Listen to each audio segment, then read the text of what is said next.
વિરેશ તરસરિયાએ 32મો જન્મદિવસ અનાથ દીકરીઓ સાથે ઉજવ્યો। સુખ મેળવવામાં નહીં, બીજાને સુખ આપવામાં ખરો આનંદ છે।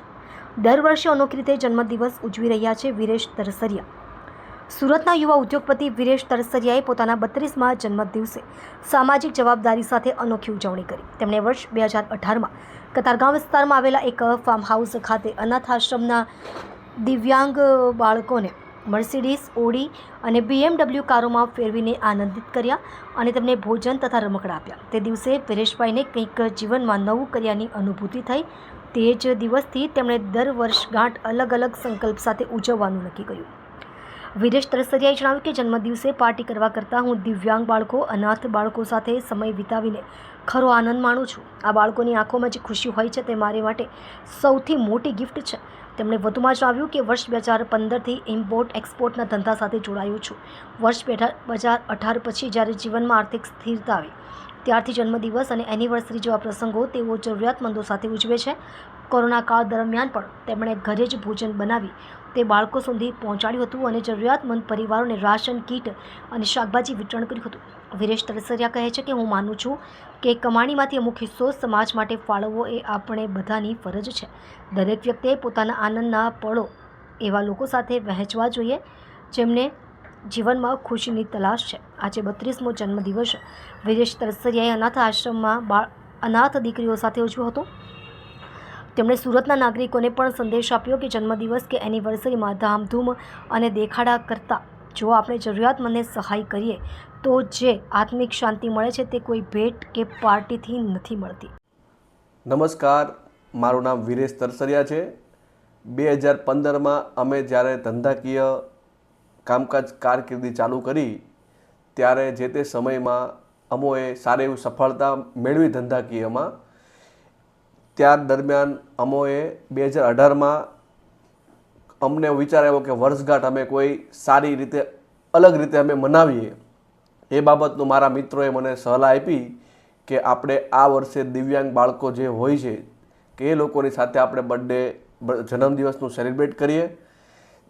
તે દરમિયાન અમે લોકોએ ત્યારે વર્ષગાંઠ અમે દિવ્યાંગ બાળકો સાથે નિહાળી, અનુભવ કર્યો અને આનંદ માણેલો। એ સર્વપ્રથમ આપણે જ્યારે દિવ્યાંગ બાળકો સાથે વર્ષગાંઠ ઉજવી એ ક્યાં ઉજવી અને કેવી રીતે એની ઉજવણી કરી? અમે કતારગામ ખાતે આવેલ ફાર્મ હાઉસમાં અમે ત્યાં મર્સિડીઝ, અમારી પોતાની ઓડી કાર, BMW કાર, અલગ અલગ પ્રકારની કારો જે અમારા માલિકીની હતી એ ગાડીઓમાં દિવ્યાંગ બાળકોને બેસાડીને રમકડા ભેટ આપીને સારી સારી ગેમ રમીને અને બધાની સાથે રાતનું ડિનર કરીને સાથે જમ્યા, ભોજન લીધું। ત્યારબાદ અમે લોકોને જે આનંદ મળેલો એ આનંદ અમને ઘણો આનંદ અમને મળેલો। વિરેશભાઈ, તે વખતે તમારી ઉંમર કેટલી હતી અને આપે તે વખતે શું વ્યવસાયમાં હતા? ત્યારે અમારી ઉંમર હતી 24 વર્ષની ઉંમર હતી અને અમારો વ્યવસાયમાં એક્સપોર્ટ ઇમ્પોર્ટનું કામકાજ ચાલતું હતું। આઉટ ઓફ કન્ટ્રીમાં હોટલ છે, રેસ્ટોરન્ટ છે, એ બધું અમારું ત્યાં આઉટ ઓફ કન્ટ્રીથી અમે વેપાર કરતા હતા। અને ત્યારે પછી અમને પોતાને એવો વિચાર આવ્યો કે આ જે આપણે વર્ષગાંઠ મનાવીએ છીએ એ બહુ અદ્ભુત થાય છે। એટલા માટે અમે દર વર્ષે અમારી વર્ષગાંઠ આ રીતે મનાવવાનું અમે પસંદ કરીએ છીએ અને આ વર્ષથી પણ અમે ગયા વર્ષમાં પણ અમે આ રીતના પ્રોગ્રામ કરેલા। વૃદ્ધાશ્રમ છે, દિવ્યાંગ બાળકો સાથે છે, જે મા બાપ વગરની દીકરીઓ હોય, દીકરાઓ હોય એ સાથે અમે પોતાનો બર્થડે અમે સેલિબ્રેટ કરીએ છીએ। વિરેશભાઈ, વચ્ચે કોરોના વખતે પણ આપે કયા પ્રકારની સેવાઓ કરી હતી તે વિશે પણ આપ કહો। હા, કોરોના મહાકાળમાં જ્યારે ઘણી પરિસ્થિતિ ખરાબ હતી એ જે તે સમયમાં જે અમુક જે વિસ્તારમાં જે ગરીબ ઘરો, ઝૂંપડપટ્ટીઓ હતી ત્યાં અમે અમારું પોતાનું બનાવેલું, હાથથી બનાવેલું, નજર સમક્ષ બનાવેલી ભોજન સામગ્રી અમે ત્યાં લોકોને પ્રોવાઈડ કરતા હતા। અને સાથે ત્યારે શાકભાજીઓની બહુ અછત હતી જેથી કરીને લોકો બહાર જઈ શકે એમ હતા નહીં। એટલા માટે અમે લોકોના ઘરે સુધી શાકભાજીઓ, અમરોલી છે, કતારગામ છે, ઘણા અડાજણ એરિયા છે, એવા ઘણા બધા અમુક વિસ્તારોમાં જે જરૂરિયાતમંદ લોકો હતા એ લોકોને અમે શાકભાજીઓ, રાશન કીટ અમે બધું પ્રોવાઈડ કરતા હતા।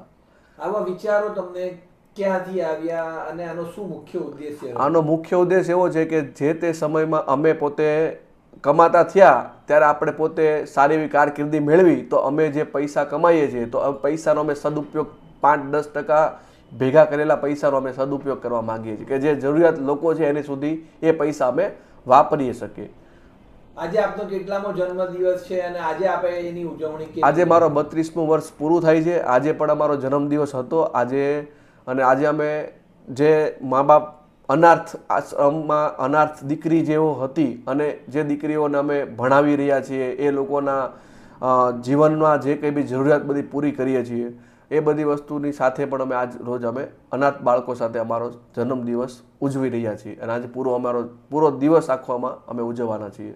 સુરત શહેરની જનતાને શું મેસેજ પાઠવો? સુરત શહેરની જનતા હોશિયાર છે અને અમે એટલો જ ઉદ્દેશ પાઠવવા માગીએ છીએ કે જે કંઈ પણ આપણી કંઈક વર્ષગાંઠ હોય, એનિવર્સરી હોય તો કંઈક સ્પેશિયલ દિવસ જે આપણી પાસે હોય એ કોઈક સ્પેશિયલ રીતે આપણે ઉજવણી કરીએ જેથી કરીને બીજાને સુખ અને બીજાને આનંદ મળે એ હેતુથી આપણે બીજાની સાથે પણ આયોજન ગોઠવવું જરૂરી છે.